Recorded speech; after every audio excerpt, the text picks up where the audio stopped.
jumpa kembali pada waktu yang tepat sore hari ini. Tuhan sudah memberkati kita kembali, saudaraku, sehingga kita mencoba untuk sharing firman Tuhan kembali pada sore hari ini. Nah, sebelumnya mari kita berdoa.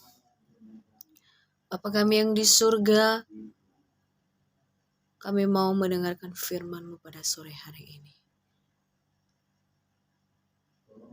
Beritahukan kepada kami, Bapa, apa yang Bapa inginkan dalam hidup kami. Dan terlebih-lebih apapun yang kami dengarkan nantinya menjadi sebuah didikan di dalam kehidupan kami. Sehingga kami sanggup melakukan yang benar, yang baik, yang berharga di mata Bapa. Tolong kami Tuhan, cabutlah akar kemalasan, cabutlah akar kesombongan, cabutlah akar kedengkian dalam hidup kami, sehingga kami sama-sama diberkati. Di dalam nama Tuhan kami Yesus Kristus kami berdoa. Amin. Baik saudara-saudaraku, renungan kita pada sore hari ini terambil dari Matius pasal 20 ayat 15. Matius pasal 20 ayat 15. Tidakkah aku bebas mempergunakan milikku menurut kehendak hatiku? Atau iri hatikah engkau karena aku murah hati? Sekali lagi, tidakkah aku bebas mempergunakan milikku menurut kehendak hatiku? Atau iri hatikah engkau karena aku murah hati? Nah, saudara-saudaraku, ada dua kata penting. Jangan kita marah kepada Bapa kita atau kita kesal kepada Bapa kita, ya, karena kekesalan itu berujung iri hati, ya. Sebenarnya kita nggak ada niat untuk iri hati kepada Bapa, tetapi lewat pengakuan mulut kita, lewat sikap kita, kalau tidak sesuai dengan keinginan hati kita, apa yang kita lihat, apa yang kita rasakan ketika orang lain diselamatkan, disayangi sama seperti kita, ya, timbullah sesuatu sifat yang namanya kesal, iri, bahkan dengki kepada sesama. Dan siapa sesama kita? Ya, sesama kita itu, dia itu ada pribadi Kristus dalam dirinya, ya. Makanya kata Tuhan, bagaimana engkau mengasihi Tuhan yang tidak terlihat, sesamamu aja yang kamu lihat kamu tidak sanggup mengasihinya. Berarti saudaraku, kalau kita mengasihi saudara kita, kita mengasihi Tuhan. Kalau kita benci kepada saudara kita, sama halnya juga kita benci sama Tuhan kita. Kita iri kepada sesama kita iri juga sama Tuhan kita. Karena perlakuan itu berlangsung juga ke pribadi Tuhan kita Yesus Kristus. Nah, kemudian layakkah ya Tuhan tidak bebas mempergunakan haknya? Bukankah Tuhan kita adalah Tuhan yang murah hati? Bukan seperti kita, saudara-saudaraku, masih hitung-hitungan. Masih ada istilah hitung-hitungan. Tetapi Bapa ini memiliki sifat karakter yang loyal. Ya. Dia memiliki keadilan di dalam dirinya. Dia adil dalam mengasihi. Dia murah hati. Dia tidak seperti manusia yang suka berpura-pura, yang suka bertopeng, ya. Tetapi Tuhan kita itu Tuhan yang tidak menunjukkan ya sikap atau kasih yang pura-pura. Dia tidak memiliki wajah yang berselubung, saudaraku. Semuanya jelas, semuanya benar, penuh kekudusan dan penuh kesucian. Jadi saudara-saudaraku, ya, firman Tuhan ini mendidik kita bagaimana kita harus hidup, ya. Hidup sebagaimana yang dikehendaki Tuhan. Kita buang yang jahat, kita lakukan yang baik. Kemudian kita harus menerima. Kalau kita dipulihkan Tuhan, sedemikian juga kegembiraan kita melihat orang-orang atau melihat saudara-saudara kita, melihat teman-teman kita, keluarga kita disayangi Tuhan, ya, diberkati oleh Tuhan juga. Jadi ketika kita memiliki hati yang loyal seperti Tuhan kita, maka iri hati sampai dengki, ya, sampai marah itu nggak ada di dalam diri kita, nggak bakalan terjadi di dalam diri kita. Karena kenapa? Kita memiliki rupa seperti Tuhan kita. Sebagaimana Tuhan mengasihi kita, kita juga mampu mengasihi Tuhan dan mampu mengasihi sesama kita. Kita tidak iri hati dan kita tidak marah kalau Tuhan mengasihi orang lain juga. Nah, terbukti nanti di sini saudaraku, seperti pada perumpamaan, ya, perumpamaan tentang orang-orang upahan di kebun anggur.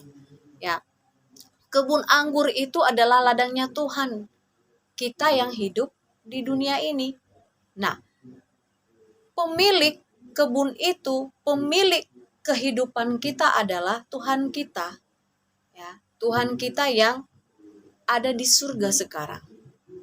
Dia melihat, mengamati siapa saja pekerja yang sungguh-sungguh, kemudian siapa saja pekerja yang tidak sungguh-sungguh.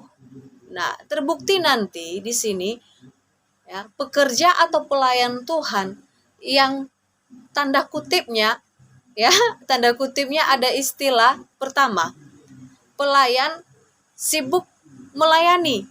Nah, sibuk melayani ini dia mencari muka di hadapan Tuhan sembari dia melakukan pekerjaannya. Kemudian dia melakukan itu karena ada motivasi, biar dikasihi Tuhan, biar dibayar Tuhan. Sama istilahnya tadi, apa ya,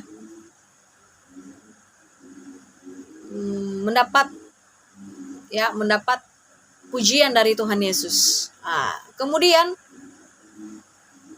dia pada akhirnya tidak setia karena dia melihat Tuhan Yesus mengasihi sesamanya, ya, sama-sama mengasihi. Jadi dia tidak mau sampai-sampai dia memiliki ego yang tinggi, rasa mementingkan diri sendiri, dan bahkan dia meluapkan kekesalan tanpa berpikir dua kali sehingga mulutnya penuh roh kenajisan, ya. Dia marah kepada Tuhan, dia kesal. Layakkah kita kesal? Layakkah kita marah kalau Tuhan mengasihi sesama kita? Tidak, saudaraku. Nah, kemudian ada juga pelayan yang sungguh-sungguh tidak memakai motivasi dunia. Dia memakai motivasi surgawi. Kenapa?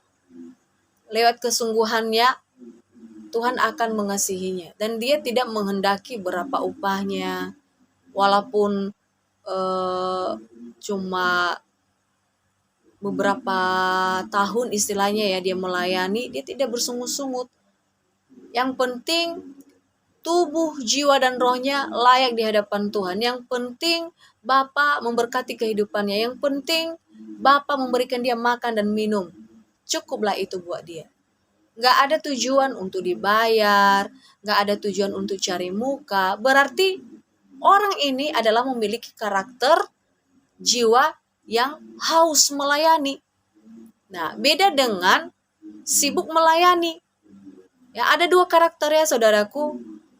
Ya, sibuk melayani dan sungguh-sungguh melayani. Ada kemauan melayani.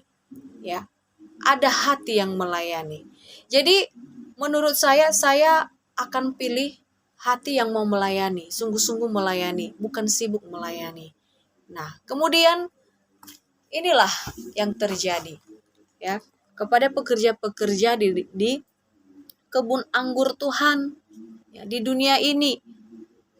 Ya, ternyata sifat iri hati ya masih ada di benak setiap orang kalau dia tidak mematikan itu dalam hatinya dan tidak ya menjauhkan itu dalam dirinya, apa yang terjadi? Dia membenci Tuhan dan membenci sesamanya.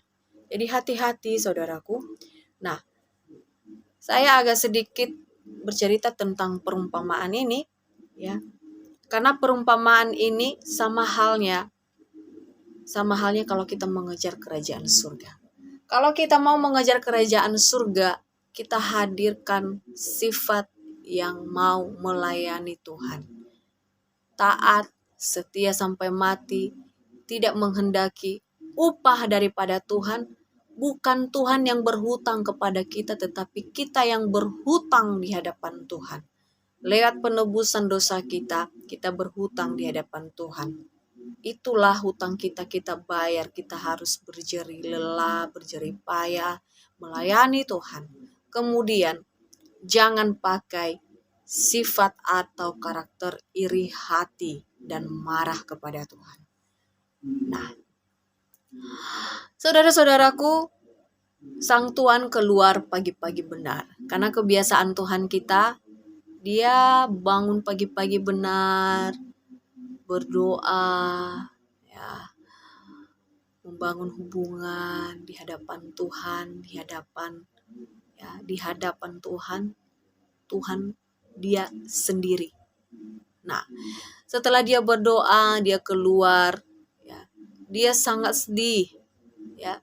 Dia mau kalau di ladangnya itu banyak pekerja.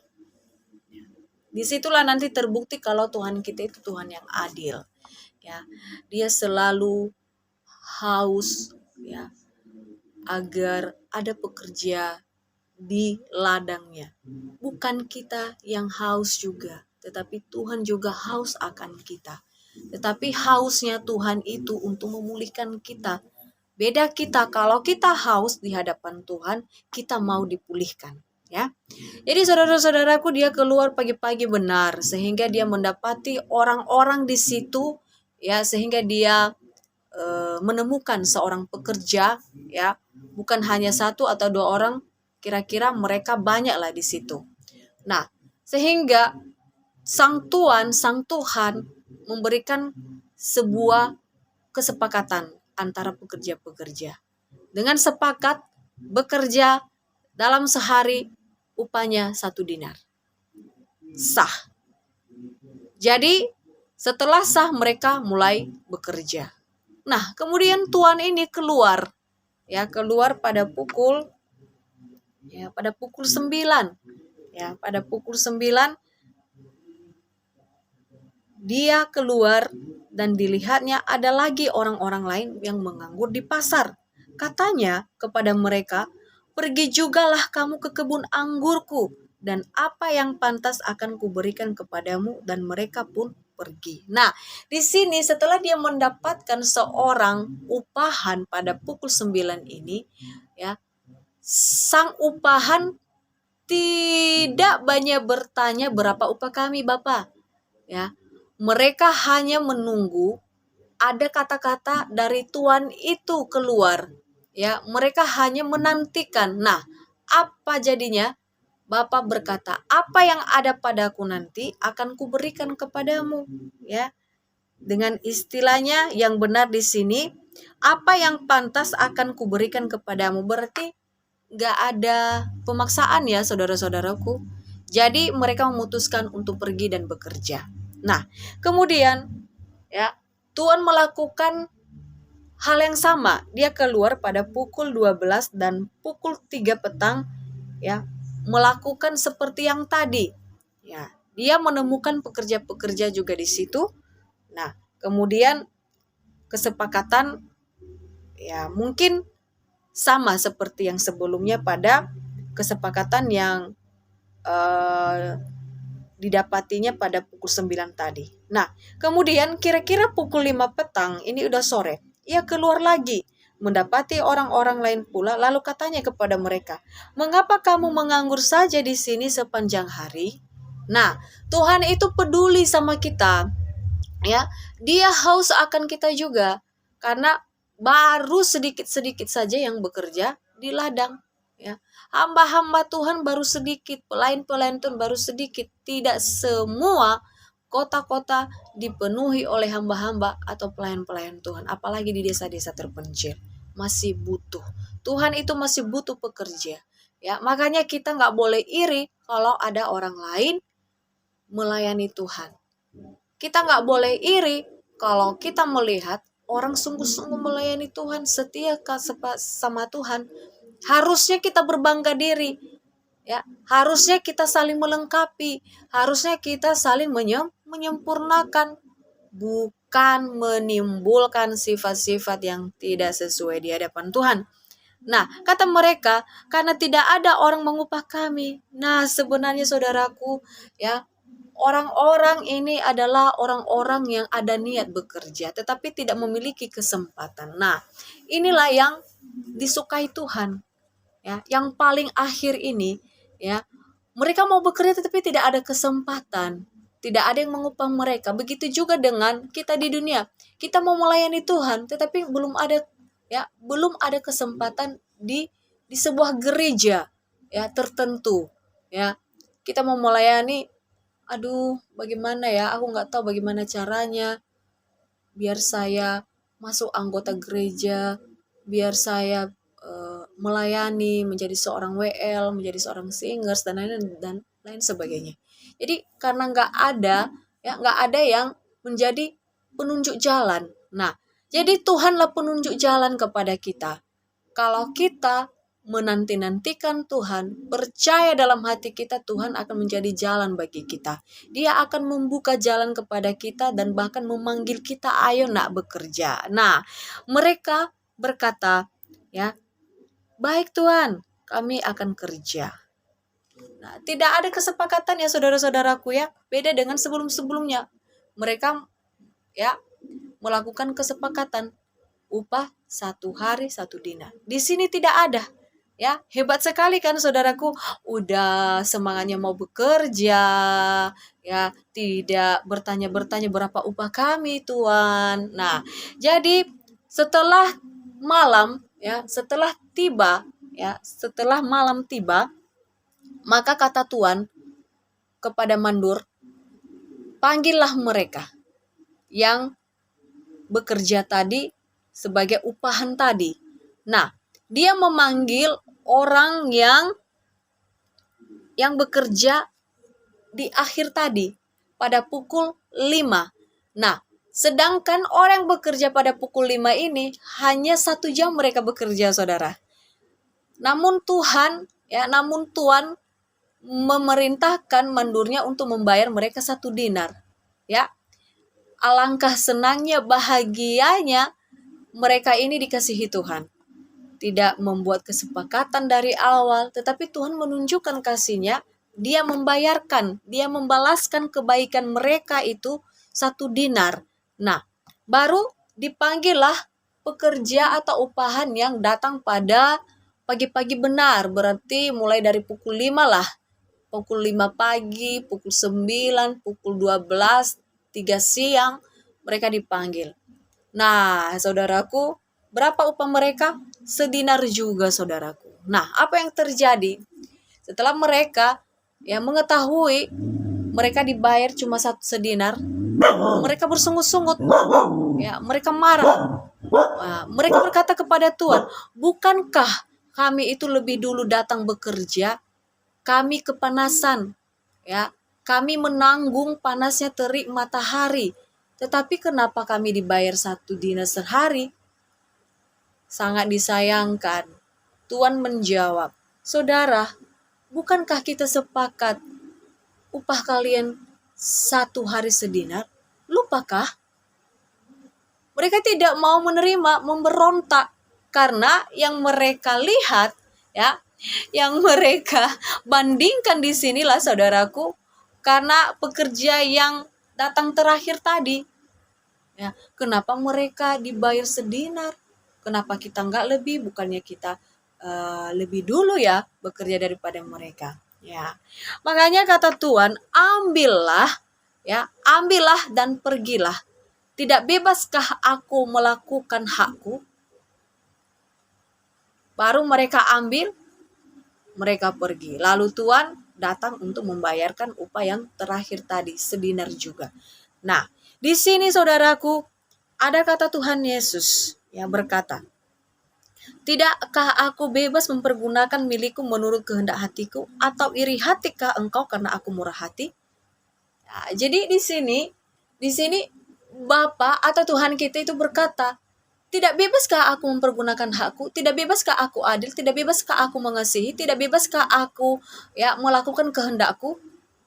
Kenapa kamu jadinya yang mengatur hidup saya? Kita nggak bisa mengatur hidup Tuhan, saudaraku ya.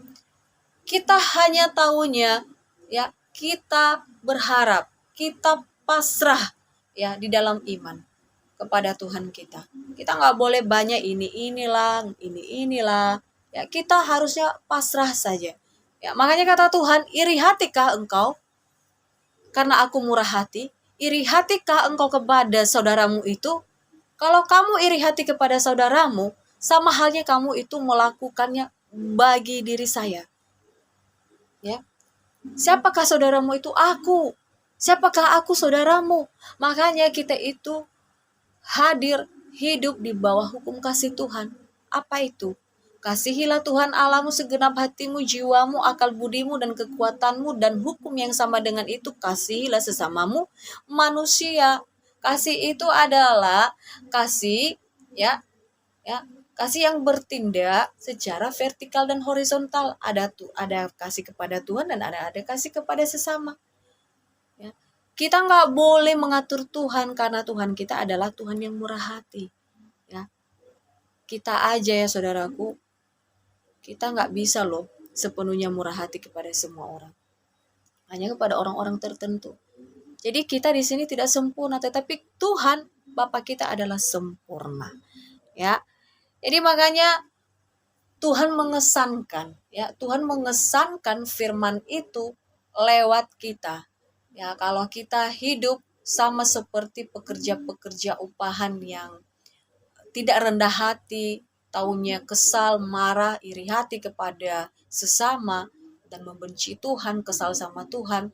Kalau kita memiliki sifat seperti itu, hati-hati. Tuhan menegur kita.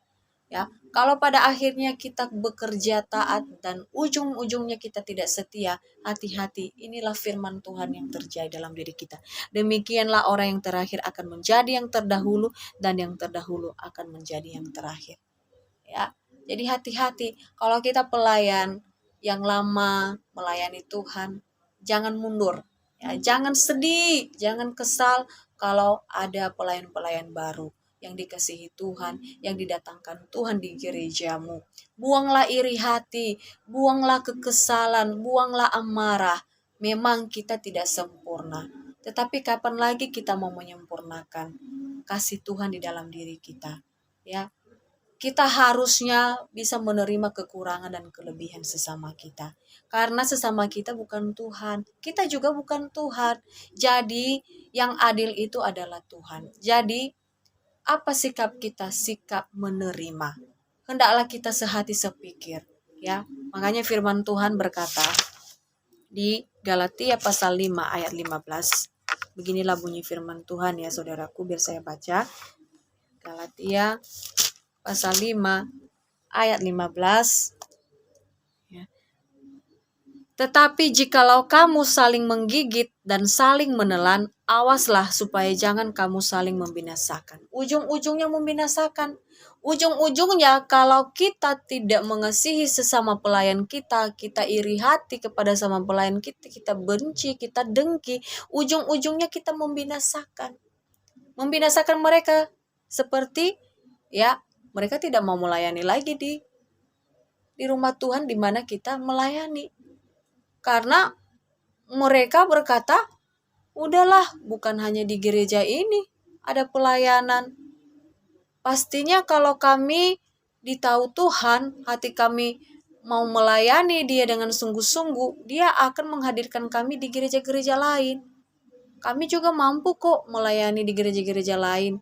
Yang penting kami tidak ada niat ya yang jahat kepada Tuhan dan kepada sesama. Nah, kemudian membinasakan juga, kita binasakan jiwa kita. Selain kita buat lari sesama kita, ya, roh Tuhan tidak ada dalam diri kita. Karena hidup kita penuh dengan akar kebencian, akar kepahitan. Sehingga Roh Kudus itu tidak hadir dalam diri kita, saudaraku. Mau bagaimanapun kita berkata aku baik, aku benar, kalau kita membenci, tidak menyukai sesama kita, ya hati-hati, Roh Tuhan tidak ada dalam diri kita. Anak-anak Tuhan itu bercirikan selalu memancarkan ya perbuatan baik. Dia selalu bercahaya seperti sinar matahari, sinar cakrawala dalam kehidupannya. Dia seperti ya terang di dalam kehidupan sesamanya dan dalam kehidupannya, apalagi di hadapan Tuhan. Nah, saudara-saudaraku, seperti itulah kira-kiranya perumpamaan kalau kita iri hati. Ya, kalau kita iri hati seperti itu, ya, kita harusnya bangga, senang, ya, bersukacita di hadapan Tuhan. Jangan seperti pribadi si Yunus, ya. Dia suka marah-marah terus sama Tuhan. Dia suka kesal-kesal aja sama Tuhan. Makanya anak Tuhan sekarang dididik supaya tidak suka marah, tidak suka kesal sama Tuhan, tidak suka iri hati kepada sesama. Karena Tuhan sudah tahu ya bahwa manusia itu lemah dari segi itu, ya. Suka iri hati. Jadi makanya firman Tuhan menegur kita, saudara-saudaraku. Apa yang terjadi? Ya, dia melarikan diri setelah Tuhan mengutus dia untuk khotbah di Niniwe. Apa yang terjadi? Dia dibuang karena terjadi badai besar. Karena dialah ya faktor pemicu terjadinya badai besar, karena dia menolak perintah Tuhan. Sehingga dia dibuang ke laut dan dia ditelan oleh ikan besar. Nah, setelah dimuntahkan oleh ikan besar, ya, dia baru sadar, ya, Tuhan, aku bersalah, aku berjanji akan pergi ke Niniwe. Nah, apa yang terjadi? Dia pergi ke Niniwe untuk memberitakan Injil Tuhan supaya mereka bertobat. Ya, setelah dia memberitakan Injil, saudaraku, sangat lucu juga ya. Ya, setelah dia memberitakan Injil, kota Niniwe bertobat. Kota Niniwe bertobat karena Injil yang diberitakannya. Nah, harusnya dia bahagia. Tetapi anehnya dia itu kesal, marah. Ya, karena dia tahu Tuhan itu Tuhan yang pengasih, penyayang, panjang sabar, besar kasih setianya. Ya, besar kasih setianya. Ya. Dan sehingga dia menanti-nantikan terjadi kehancuran di kota Niniwe itu. Tetapi tidak diizinkan Tuhan, karena Tuhan tidak pernah ya merencanakan kejahatan kepada kita. Tuhan tidak pernah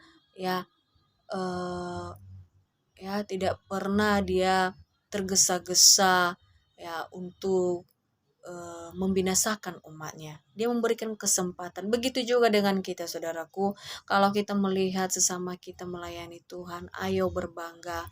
Mungkin itulah kesempatan baginya mengenal Tuhan, memperbaiki dirinya. Jadi kita harusnya senang. Nah, kemudian ya setelah dia ya menanti-nantikan ya kejatuhan, murka Tuhan terjadi dan tidak terjadi, dia kesal.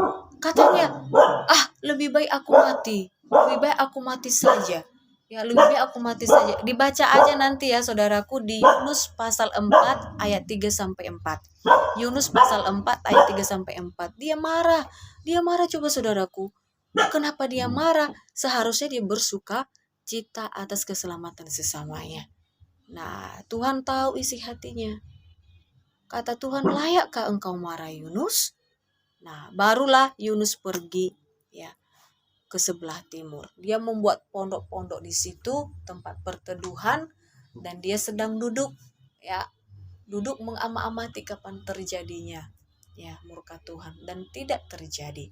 Nah, atas penentuan Tuhan, esok harinya si Yunus duduk duduk di depan pondok-pondok yang dibuatnya.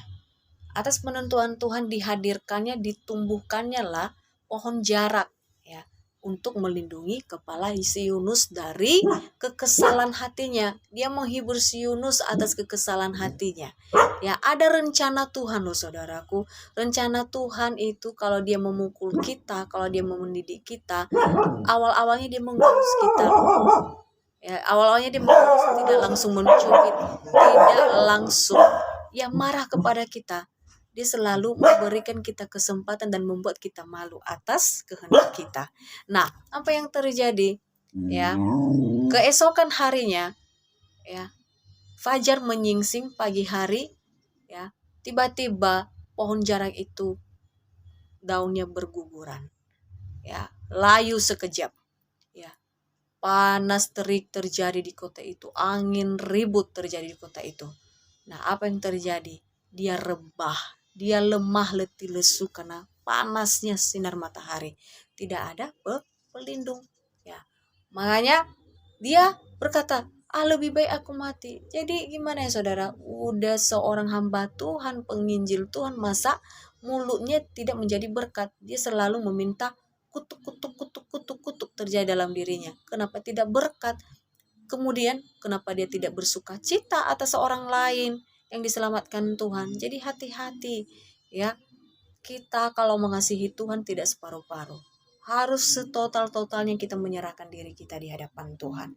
Dan apa yang terjadi? Setelah dia berkata lebih baik aku mati, apa kata Tuhan? Layakkah engkau mati, Yunus? Layakkah engkau marah kepadaku? Aku membunuh pohon jarak itu. Kamu tidak bersusah-susah, kamu tidak berjerih lelah ya untuk menumbuhkannya dalam satu hari. Dan kamu juga tidak tahu betapa susahnya juga aku ya membunuh dia dalam satu malam sekejap.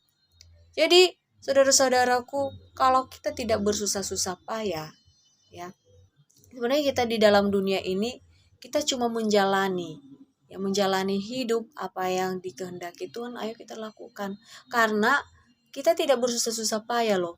Keluar dari kandungan ibu kita tumbuh dari bayi ke dewasa. Kita tidak bersusah-susah payah, Tuhan menyediakan bagi kita. Tuhan yang memberikan pertumbuhan kepada kita, bukan kita. Ya, begitu juga dengan pandangan kalau orang lain ya diselamatkan Tuhan, itu bukan jerih lelah kita, bukan jerih payah kita, itu semua kehendak Tuhan. Kita cuma alat Tuhan, dipakai Tuhan untuk memberitakan Injil ya. Jadi janganlah kita mengambil contoh-contoh yang tidak baik, saudara-saudaraku ya. Jangan kita pernah memunculkan amarah, kata-kata kutuk ya di hadapan Tuhan dan di hadapan sesama ya. Jangan kita iri hati, jangan kita menjauh, tetaplah taat, tetaplah setia di hadapan Tuhan ya. Makanya orang yang selalu tahu apa artinya bersyukur, dia menyadari keberadaannya itu adalah hanya segumpal tanah liat. Nafas hidupnya adalah hanya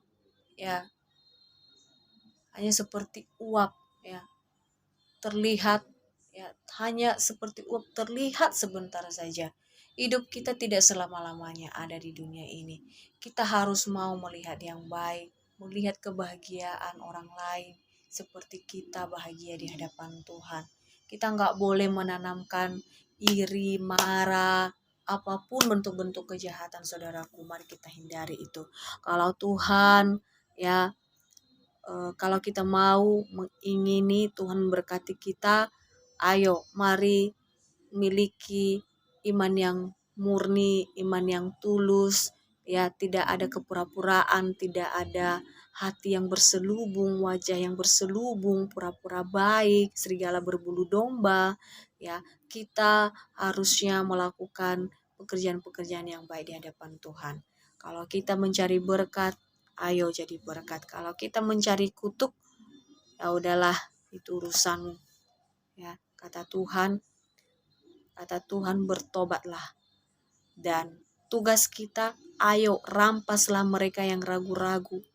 Kita tujuannya merampas sesama kita. Sebagaimana Tuhan menyelamatkan kita, kita selamatkan juga sesama kita. Jangan kita iri hati kepada siapapun. Tuhan Yesus memberkati kita. Sampai jumpa di lain waktu. Mari kita berdoa. Terima kasih Tuhan atas firman yang hidup. Kami percaya Bapa akan selalu menyertai kami dan sehingga kami mampu bertindak hati-hati dan melakukan segala perintah Tuhan. Bapa, hanya inilah doa kami. Kami percaya Engkau akan mengasihi kami sepanjang masa kehidupan kami ini. Amin. Shalom.